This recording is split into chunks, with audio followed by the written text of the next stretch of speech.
Travis Hunter is the most versatile player in college football, but I think he could still do more for Deion Sanders and the Colorado Buffaloes in 2024. You are Locked On Buffs, your daily podcast on the Colorado Buffaloes. Part of the Locked On Podcast Network, your team every day.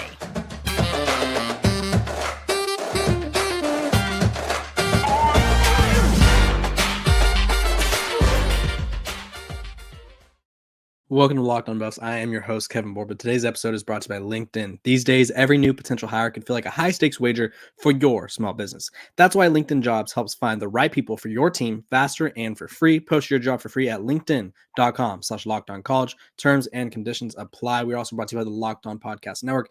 It's your team every day for free and available wherever you may get your podcast. So thank you guys for making me your first listen of the day. We're talking about Travis Hunter. He won the award for being the most versatile player in college football. He played as many snaps on offense and on defense as anyone in the country. He is just all over the place. He was an All-American. He does it all. Projected top 10 pick, possibly the number 2 pick or number 1 pick, depending on what teams want in the NFL draft. He's that versatile. He's that good. Some say he has the best ball skills they've ever seen. And guess what?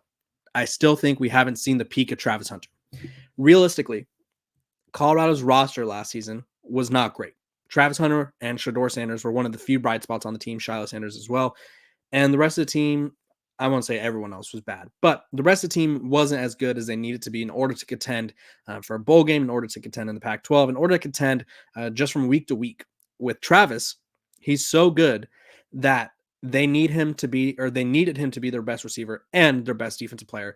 Well, being on offense a lot tires you out on defense. And so when you play a lot of offense, sometimes offenses or other offenses, will pick on you. 2 of Travis's worst games were against Stanford and Arizona. The common theme in those 2 games was the fact that he was targeted over 10 times, and each time he gave up at least 8 catches. Stanford was obviously more dramatic. He gave up 158 yards and 2 scores, and then against Arizona, there was 12 targets for 8 catches.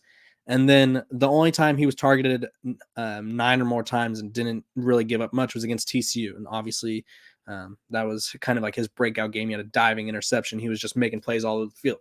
So what did we learn throughout the season? Well, after his injury, especially when he came back, he struggled on defense at times when he was playing a lot of offense. I think the way they've bolstered this wide receiver corps, they've added Will Shepard, they've added LeJohntay Wester, they have Omarion Miller, they have Tavares Dawson, they have Jimmy Horn Jr. back. They have all of these guys. They have so much talent. They have Cameron McKell. They have so much talent all over the place. And realistically, Draylon Miller too. Every time I say something else, like another name comes to my head. They have so much talent on offense. They realistically don't need him to be a game-changing wide receiver every single play. They could substitute him out. They could take him out for drives at a time, maybe alternate. The team around him is going to help him succeed more, especially on defense. On defense last year, they needed to help out the other corners, whether it was Amarion Cooper, whether it was Cormani McClain, whoever it was opposite of Travis Hunter. The safeties needed to help him out, which put Travis out on an island. Well, teams that did the best against Colorado, and specifically Travis Hunter, were the ones that got him in isolation and just targeted him to death. Arizona did it with Tetairoa McMillan. Stanford did it with Alec Iomanner. Teams just kind of their blueprint, which oddly enough is like, it's weird that targeting like one of the best players in college football is the way to go, but that's really what it was. It came down to Travis Hunter is on an island, and we are just going to throw it to our big-bodied receiver, and our big-bodied guy is going to make a play. They would just target him every single play. Stanford targeted him on slants. They targeted him on every route imaginable just to get him against Alec Iomanner. Same thing with McMillan against Arizona. They would throw up goal line fades. They would throw up anything just to get Travis in one-on-one situations. And obviously, Travis, while he is a taller guy, he's not he's not the biggest guy in terms of weight. He's 6'1". I think he was listed at like 165 or not 165, 185 last season. I think he'll obviously be stronger. He's more used to the Power 5 game now. And as we saw during the Marine workouts, the dude's killing the game. He's just good at everything he does. And so I think he's due for an even bigger year, which is hard to fathom because he was literally the most versatile player in college football. But I think the team around him sets him up to succeed even more. Offensive-wise, they don't need as much for him. They have talented receivers that should be able to carry the load if he's not on the field. Last season, outside of Jimmy Horn and Xavier Weaver, There was no other consistent options. Omarion Miller burst on the scene one time. Tavares Dawson kind of fizzled out, didn't really do much. They didn't get much out of Jalen Ellis. They didn't get much out of all these other guys. And it was like, okay, we thought this wide receiver group was going to be really good, and it's just not what it is. And so it's like we need Travis Hunter. I think heading into 2024, they don't need him on offense.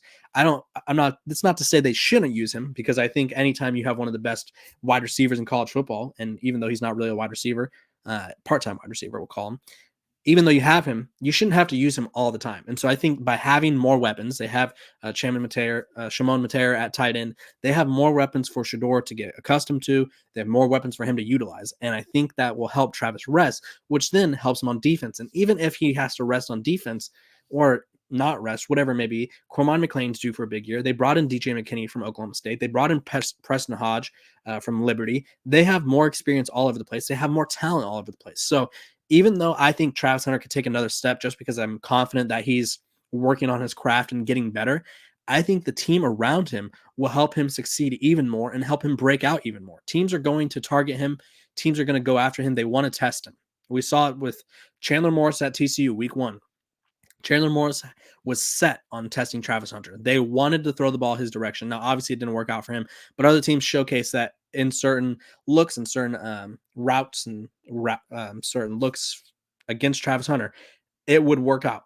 And realistically, I think that by him being able to be more well rested, him having not much of a load to carry, because he was kind of having to lock down a whole side of the field. Otherwise, it would be just all bad.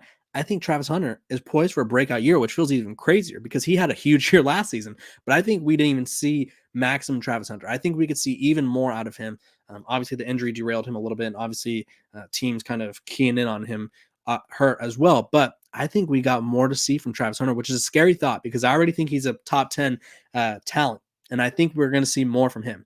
I just feel like the team around him will help him succeed even more, which realistically, I don't think a lot of people are thinking about. But sometimes the best players, all they need is a little more support, and they're going to explode even more. I think it's true in basketball. It's true at quarterback. It's true in all sports.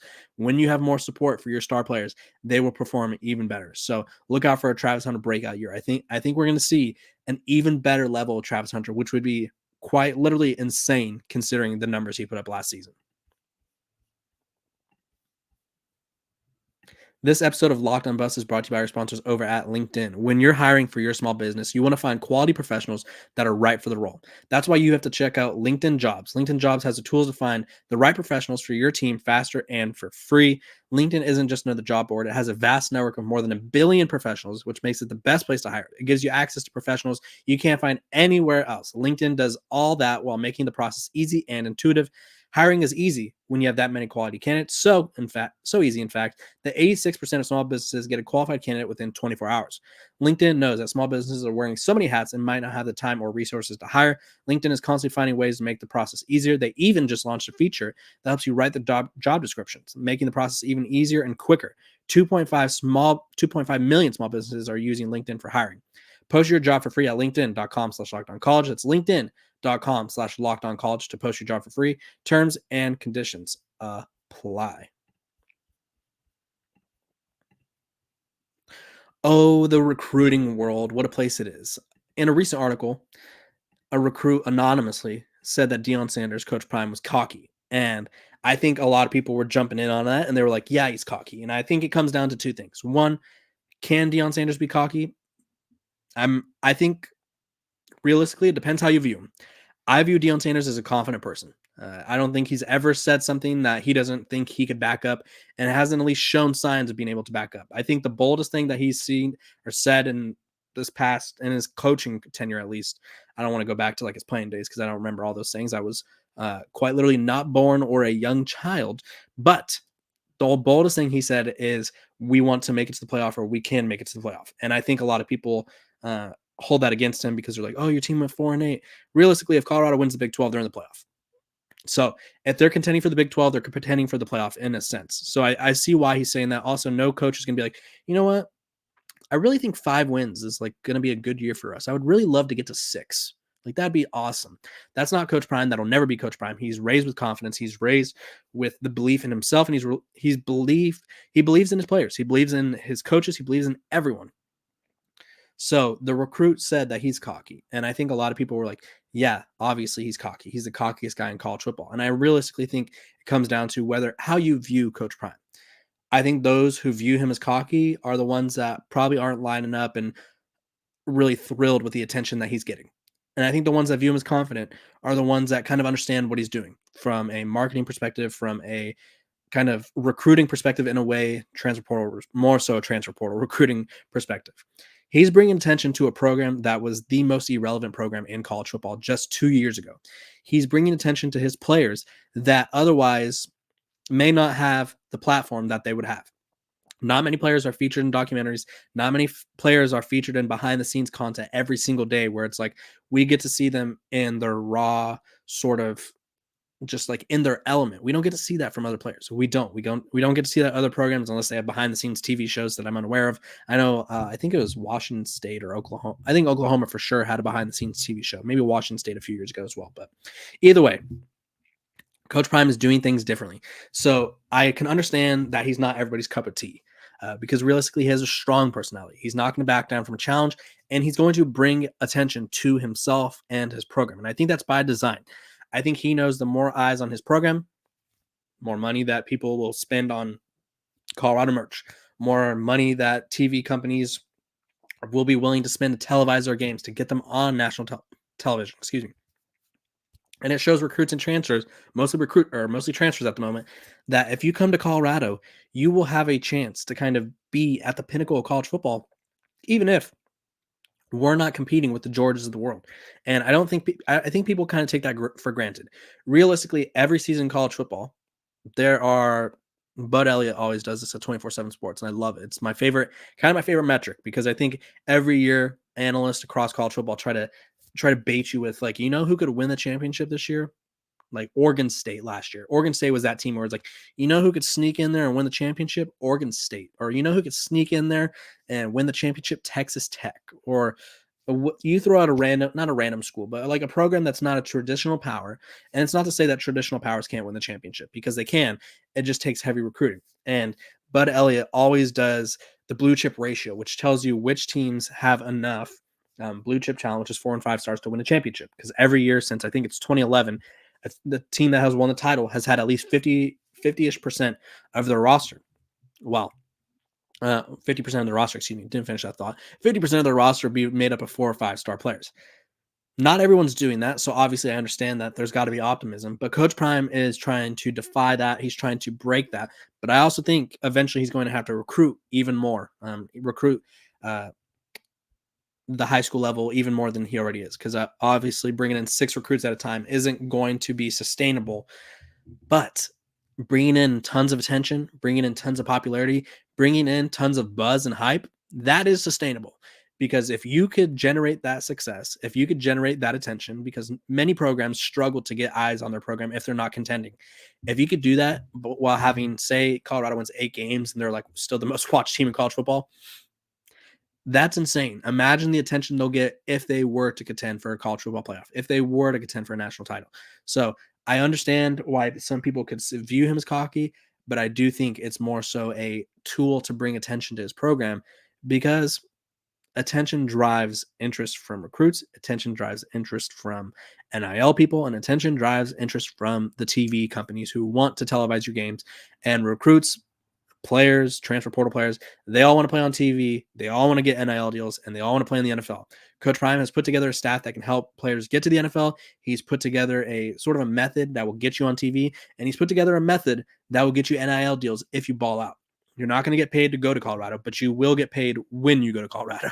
So if you play well enough, you will get paid. And I think that's kind of the biggest difference between Coach Prime and all these other programs. Is a lot of programs are dishing out money to kind of get you to come there. And Coach Prime's selling you on if you come here, you're playing for me, you're going to be on the spotlight all the time.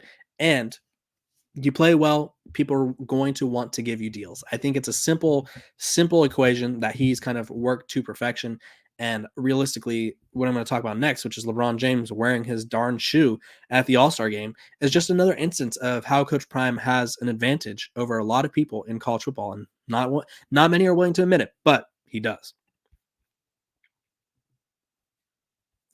This episode of Locked On Bust is brought to you by our sponsors over at FanDuel. Get buckets with your first bet on FanDuel, America's #1 sportsbook, because right now, new customers can get $150 in bonus bets with any winning $5 bet.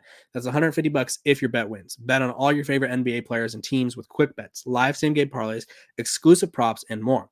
Just visit FanDuel.com/lockedon and shoot your shot. FanDuel is the official sportsbook partner of the NBA.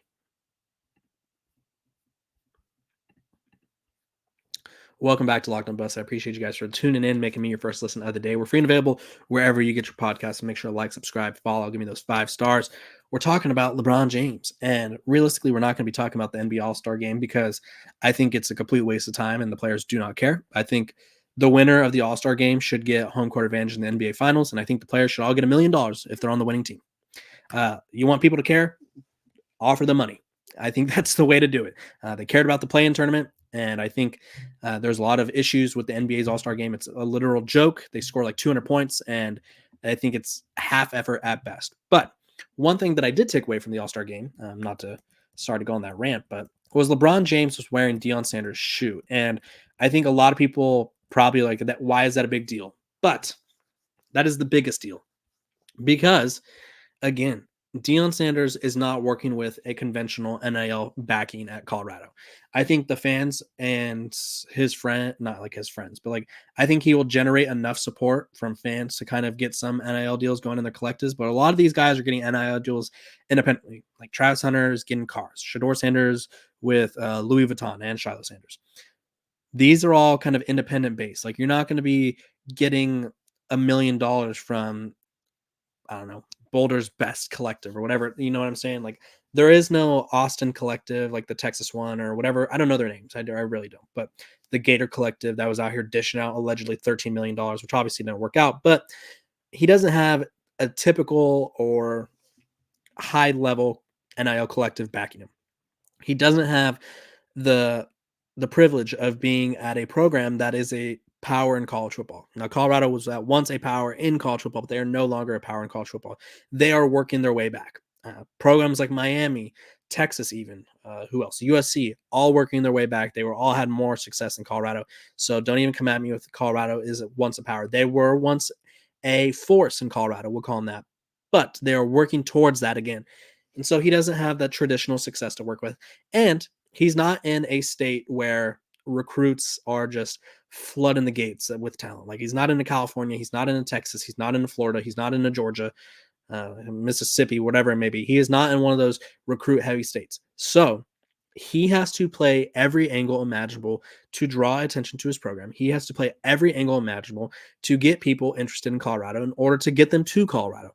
A lot of these guys want to stay in the SEC. A lot of these guys want to stay close to home. A lot of these guys want to live in states where it's like, I want to live in LA, like California. I want to be by the beach, or I want to be in Florida. I want to be by Miami where the nightlife is crazy, or I want to be in Texas where football means everything and the fan base is passionate. Now, Colorado has a passionate fan base, yes, but he is not working with the traditional things that schools are working or that other schools are working for. So by having LeBron James, who is arguably the GOAT, I think he's the GOAT, but I'm also young, and so some people get on me for that. Wear your shoes. He was wearing the Coach Prime shoes. It's huge because, again, it just shows, and this is going to be like, for lack of a better term, it shows how cool your coach is. And as stupid as that sounds, having a coach that is cool is sometimes the biggest, like the most important thing in the eyes of recruits. Like they are like, my coach is getting LeBron James to wear his shoes. My coach is in constant communication with Migos or Rick Ross or whoever it may be. And realistically, by having all this attention on Colorado, it helps out even more. It draws in more NIL money. It gets more eyes on the program. It gets more recruits and transfers interested because, you know what? LeBron James gave his shoes to Travis Hunter. LeBron James was at one point rumored, which I didn't believe it because I believe at the time that he was rumored to be coming to a game was like one of his sons. I forgot. I think it was Bryce, the younger one, had a game, or Bronny was making his debut. Whatever. I think it was I think it was Bryce had a high school game, but LeBron James is rumored to be coming to Colorado games. Having all these people in Colorado's corner helps players build connections, helps player gain relevance, helps them get NIL deals. And I think Deion Sanders, Coach Prime, is playing a game that really no other coach can. Other coaches can like meet up with LeBron James, I guess, somehow, but LeBron James is probably not a fan of any other coaches in college football outside of Ryan Day because he's a Ohio State fan, and maybe Nick Saban, who's no longer in college football, because he's the GOAT. Not many coaches are drawing the eyes of Nick Saban, or excuse me, well, Nick Saban draws, Coach Prime draws eyes from Nick Saban as well, but not many coaches are drawing the eyes from LeBron James. So I think Coach Prime is absolutely mastering the offseason, kind of winning the offseason of like drawing attention to his program and bringing in buzz. And I think he just needs to put it together on the field, which he did improve the roster dramatically, which is another reason why I think Travis Hunter will have a breakout year. But it is just so crazy to see all the things he's doing to draw attention to Colorado. But some people think it's him being cocky and drawing attention to himself. But realistically, any publicity is good publicity, and he's getting a lot of great publicity right now. So Coach Prime in Colorado, they're on the come up. I think that all their attention they're getting is great. I want you guys to comment below and tell me who's the biggest superstar that you think Coach Prime's influence has kind of helped bring attention to Colorado. I appreciate you guys for tuning in and making me your first listen of the day. We're free and available for all wherever you get your podcast. Make sure to like, subscribe, follow. We're almost at 5,000 subs on YouTube. Let's get there by the end of the month. I appreciate you guys, and I hope you guys have a great start to your day. Happy President's Day for all those who are off, and I'll see you guys tomorrow.